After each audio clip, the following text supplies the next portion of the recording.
Well, good morning and happy Sabbath to you. I want to share with you a story about Steve. Steve was going to church for a couple of years, but he began struggling with tithing.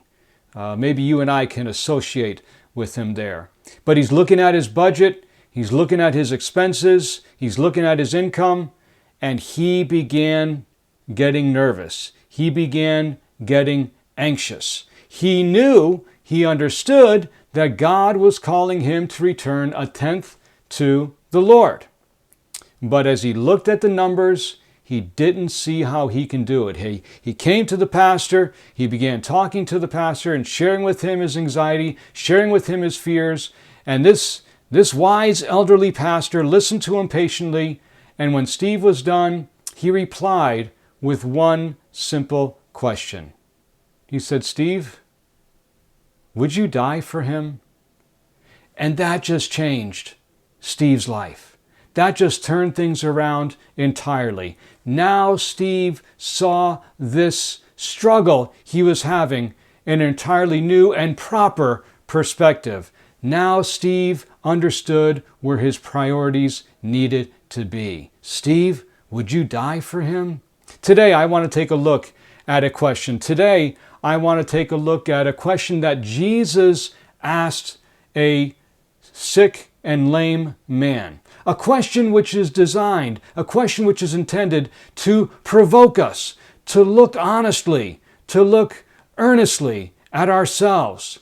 What about us? What do we really want in our life, in our relationship with God? A question that is to provoke us to look at ourselves and to look at Him. Wilt thou be made whole? Let's turn our Bibles to the Gospel of John, chapter 5. The Gospel of John, chapter 5, this account closes Jesus' Judean ministry. He had been focusing on Jerusalem and Judea since coming back from the wilderness, but this is the final account of that focus. It's the first account we have where we're given a detailed description of a miracle of his in Jerusalem or in Judea itself. But from here going forward, he is going to focus on Galilee. So we're going to take a few weeks to take a look at this account, but let's start off here in verses 1 through 3. After this, there was a feast of the Jews, and Jesus went up to Jerusalem. Now there is in Jerusalem by the sheep gate a pool, which is called in Hebrew Bethesda, having 5 porches. In these lay a great multitude of sick people, blind, lame, paralyzed. Now, the New King James I read here says Bethesda. If you have the Revised Standard Version or some others, they have the name Bethsaida. Different manuscripts have a slightly different spelling. The name Bethesda means house of mercy. And archaeologists believe that they have found this pool. It was located just north of the temple. And if you go to Jerusalem today, you will find an ancient pool, and it's labeled. Archaeologists put the label there, or tourists put the label there, Bethesda. And so when I went there in February of 2019, I took several shots of this place. But though the name Bethesda means house of mercy, when we read about the account here, we see it seems it has everything but mercy. And there lay a great multitude of sick people, blind, lame, and paralyzed. Now the remainder of verse 3 and all of verse 4, you may not find those in some translations. Why is that? They are not in the earliest manuscripts, but it appears some copyist at some point included the remainder of verse 3 and verse 4 to give us a background behind this account. Because of these verses, or because of these portions, we now understand why the man was waiting for the stirring of waters. Verse 3, Again, and there lay a great multitude of sick people, blind, lame, paralyzed, waiting for the movings of the water. For an angel went down at a certain time into the pool and stirred up the waters. Then whoever stepped in first after the stirring of the water was made well, and whatever disease that he had. So these included words give us the tradition behind this pool, why the people thought the waters were medicinal. The traditional belief was that God sent an angel to stir the waters. However, this was a pathetic sight at the pool. When people saw the water stir, when people saw some ripples in the water, the stronger among them would trample on the weaker to get into the pool first. It was truly survival of the fittest at Bethesda. It was a sad sight for those who needed more, for those who were most in need, and those who were deserted by others had no hope of getting into that water in order to obtain what they believed that they would obtain, the healing. Today, our world, in a sense, is a modern day Bethesda, is it not? Those who are stronger, those who are in higher positions, those who command more authority, those who have greater power, so often take advantage of those under them in order that they themselves, those in power, may promote or may advantage themselves. Today, our world is a modern day Bethesda. And if you are among the poor, if you are among the weak, if you are among the disabled, you are easily taken advantage of by others. And you may easily come to the conclusion that in this Bethesda, I have no hope. But Jesus asks you a question. Wilt thou be made whole? One man stood out to Jesus as he came to this pool. John 5, verse 5. Now a certain man was there who had an infirmity 38 years. 38 years. To understand what this man was going through at this point, let me go back to a certain incident in my life. Before I became a Christian, when I heard the word Easter, I thought of large chocolate bunnies and some chocolate eggs filled with peanut butter. That's what I thought of when I heard the term Easter. And there was one Easter when I got 3 of those large chocolate bunnies and a whole bunch of those chocolate peanut butter eggs, and I took the time to wolf down one of those big bunnies. Thankfully it was hollow, and wolf down a bunch of those eggs, and I paid the price for a couple of days there. I was paying the price. This man was paying a price. This man was reaping bitter fruit of the seeds that he had sown. For Jesus tells him later, sin no more, lest a worse thing come upon you. And in other words, this man was living a life of rebellion. This man was living a life of transgression. This man was living a life in which he resisted the convictions of God to come to him. This man lived a life of indulgence, a life of intemperance, a life in which he gave in to everything that his appetite, that his eyes, that his heart wanted or lusted for. And this man, at this point in his life, was riddled with guilt. For 38 years, he was reaping the bitter fruit. And the religious elite in Jerusalem at that point pointed to him and to others like him around the pool as an example of what God will do to those who break his commandments. And they would let this man know that God had given up on him. This man had misguided hopes. Look at verse 7. The sick man answered him, that is, he answered Jesus, Sir, I have no man to put me into the pool when the water is stirred up. But while I am coming, another steps down before me. This man would not consider that God would help him. And so his only hope was in this traditional idea that he would be healed by the waters when they're stirred by an angel. His only hope was that someone would pick him up and cast him into the waters when that water is stirred.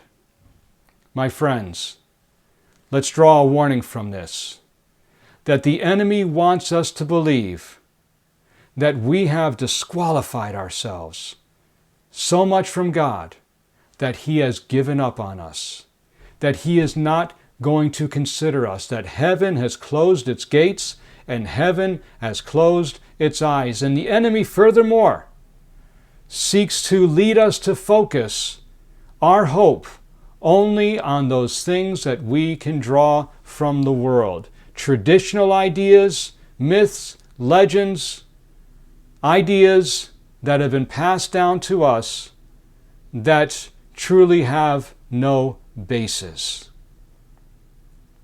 But there is hope. John 5, verse 6. Jesus saw him, that is, this sick man, 38 years. Jesus saw him lying there and knew that he had already been in that condition a long time. This man, as I said before, stood out to Jesus. Jesus began inquiring. Jesus began tenderly asking some questions.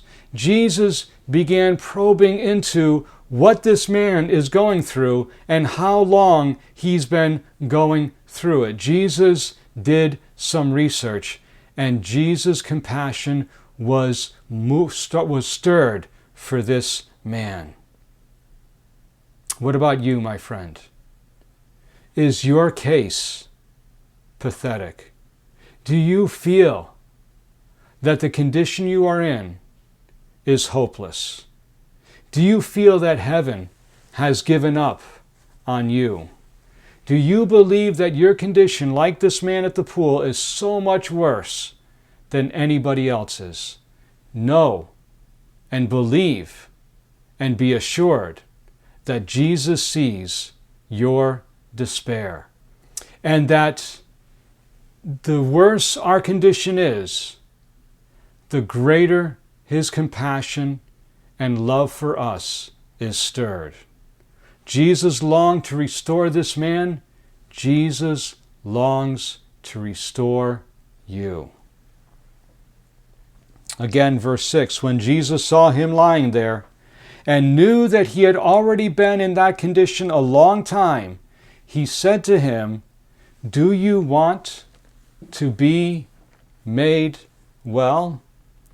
That adjective, well, is translated from the Greek adjective hugies, and it means to be whole or to be sound, or the adjective whole or the adjective sound. Now, it is used the majority of times in the New Testament to refer to someone's medical condition, but not always. Notice in Titus chapter 2, verse 7 and 8, Paul, writing to Titus, says, In all things showing yourself to be a pattern of good works, in doctrine, showing integrity, reverence, incorruptibility, sound speech.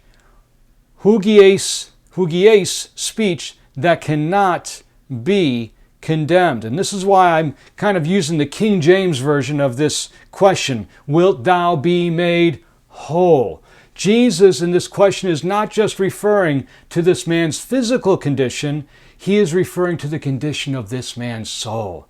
You have been a transgressor. You have turned your back on God for so long that you think he's turned his back on you. Wilt thou be made whole? Well, someone might ask, well, why ask this question? Wouldn't any of us want to be healed, want to be restored? Well, let's ask that question. Are there some who do not want to be healed? My mind goes to a young man I know named Charlie, who has gone through a series, gone through some experiences in his life that has been very discouraging, very disheartening, and he is depressed. And whenever I or others make an attempt to encourage, to show him hope, to show him the light that is at the end of that tunnel, Charlie dismisses these things. And several of us have gotten the impression that Charlie does not want to be made whole. Charlie wants to hold on to his depression. He finds a dark pleasure in it. I think of Jerry, a young man who, when he is at home alone, when his family is away, pops open that laptop, gets onto the internet, and begins looking at some inappropriate pictures. And he enjoys watching these pictures. But before everybody comes home, he deletes the history of internet browsing and some of the cookies as well, so that there's no trace of what he has done. But Jerry knows that what he is doing is wrong. And Jerry has admitted that he feels dirty and that he feels empty when he does these things. But Jerry has also admitted that he does not want to be made whole, at least yet at this point. And then there's another example I want to discuss. There is John Lewis, a man who at one time in his life, when he came home at night, he would pop open his laptop and begin playing Spider Solitaire, a game which is supposedly every hand is winnable, but it can take a good 6 to 8 hours on some of these hands to win it, to get through it. And yes, he will admit that when he has won that hand, this John Lewis will also say he, after he's had that momentary high of winning that hand, would look back and say, "What have I done? I have wasted several hours of my life. Hours I could have been and probably should have been sleeping. Hours in which I could have been doing some reading, some studying, some learning. Hours in which I could have been maybe making some phone calls and whatnot. Hours in which I could have spent with my children." But there was a point in his life where this John Lewis did not want to be made whole. Jesus asked this question, looking for an answer. Yes, do you want? Or no, do you not want? But Jesus asked this question as well to provoke this man to consider if there really is any solution to his predicament. Is there really any solution to his problem? To bring to the forefront of his mind that method that he has been pursuing all along, and how vain, how unhelpful that method truly is. You know the definition of insanity, doing the same thing over and over again and looking for different results. This man was using a method, this man was placing a hope on a method that has proved to him time and time again that it will not help. Jesus asked this question as well, with a certain powerful implication behind it. By asking this man this question, Jesus is basically saying, I know a solution for you. Jesus is basically saying, I have a solution for you. Jesus is basically saying, I am the solution for you.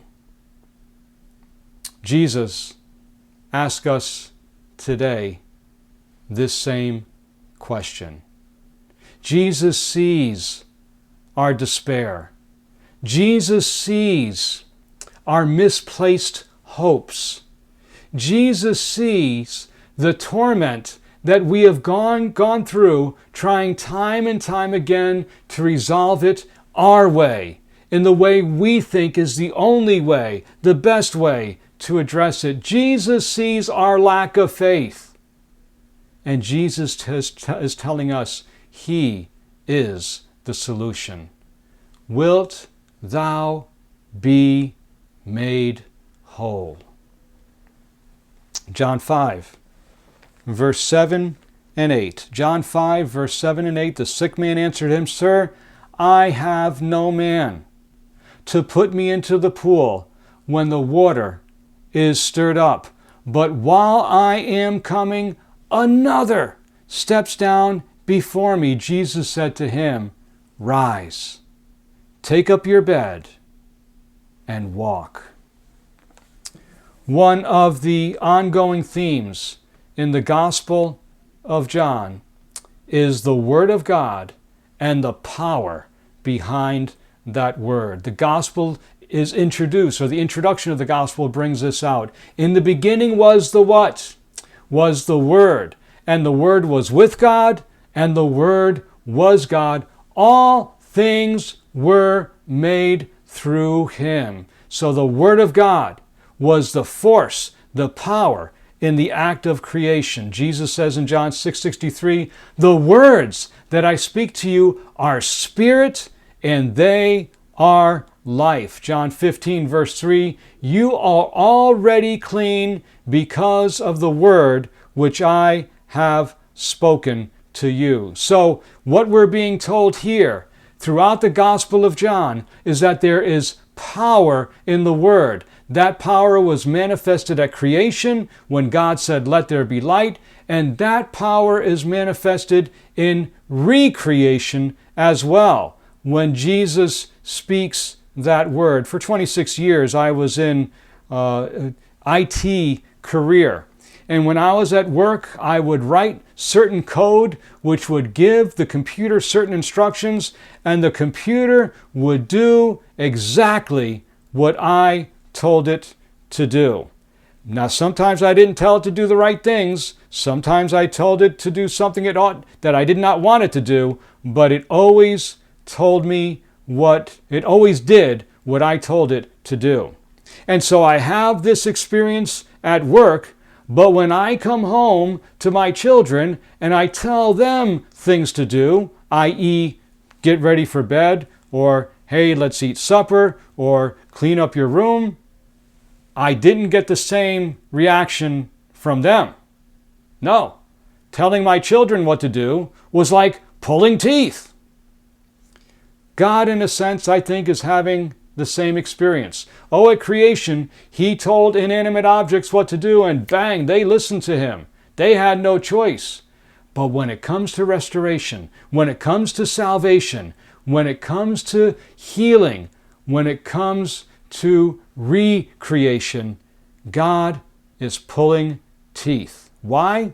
Because He respects our right of choice. He respects our freedom to decide.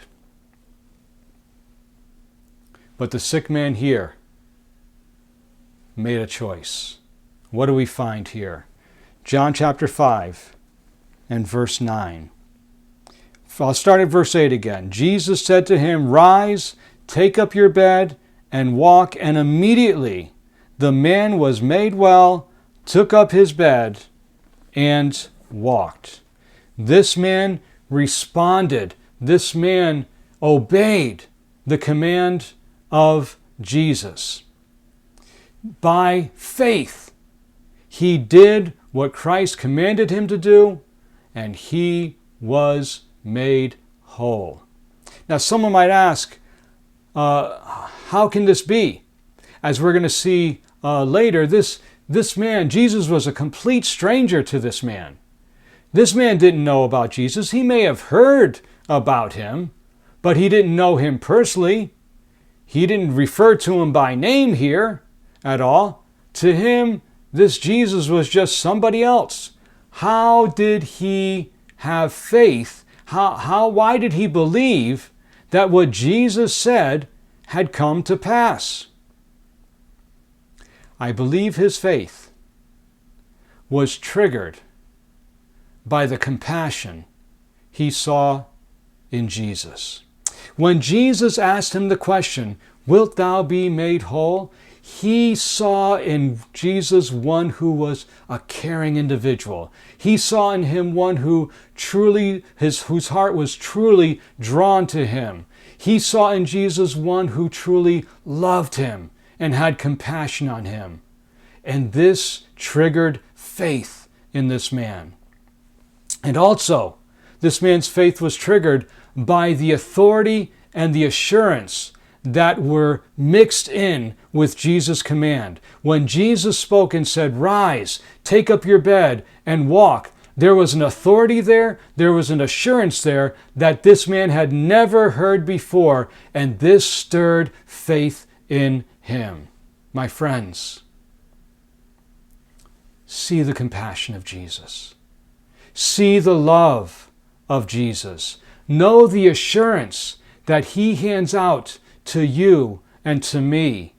And let us by faith follow the command that Jesus gives to us. I love the way it's put here in the book Desire of Ages.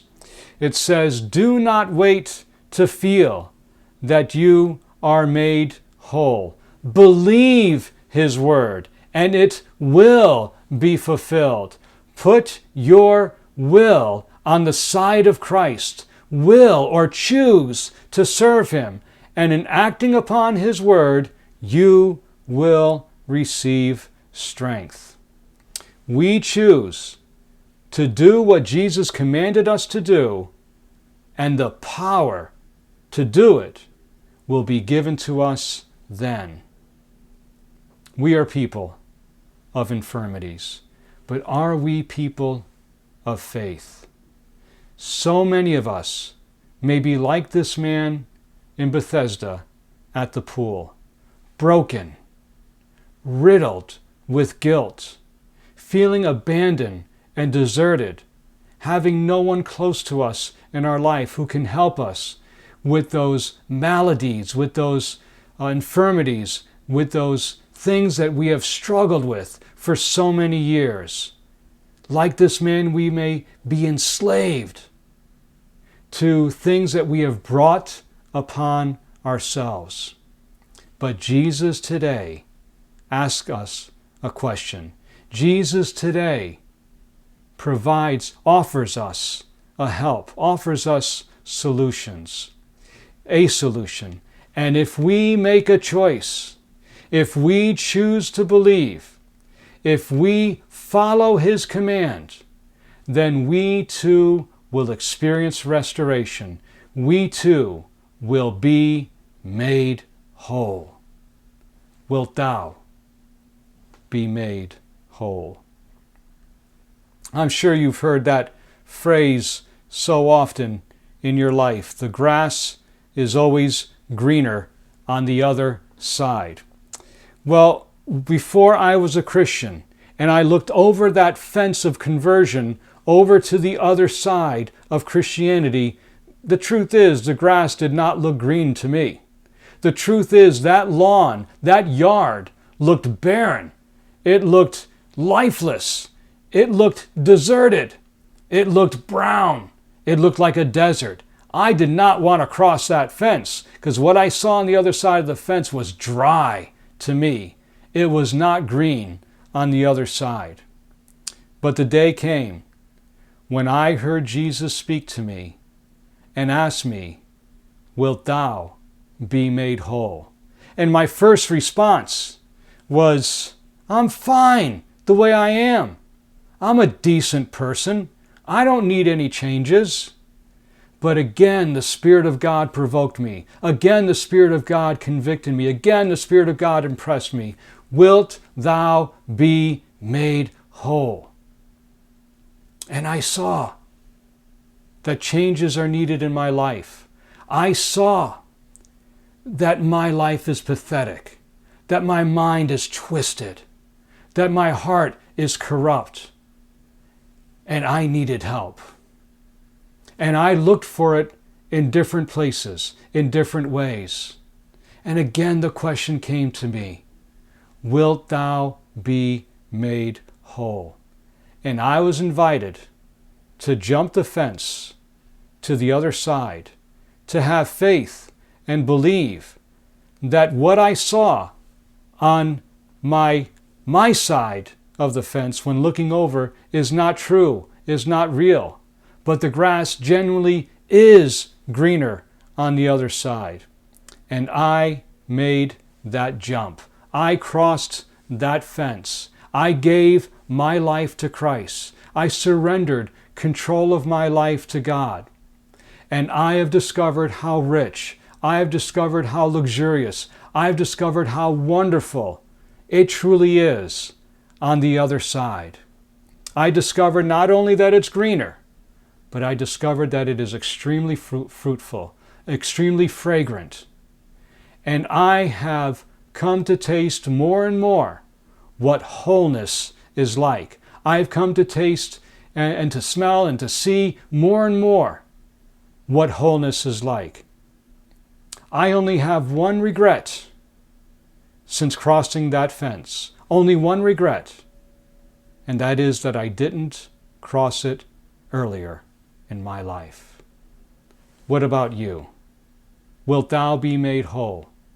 Do you feel that the things that you have in your life, the things that you are holding on to, may be something that you would be unwilling to let go of?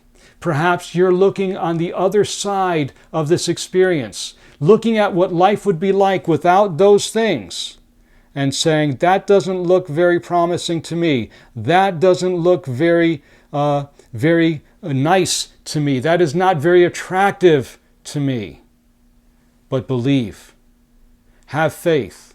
The one who is calling you to let go of those things, the one who is calling you onto the other side of that experience, is one of compassion, is one of love, is one of tenderness, is one who has your good in mind, is one who is the solution.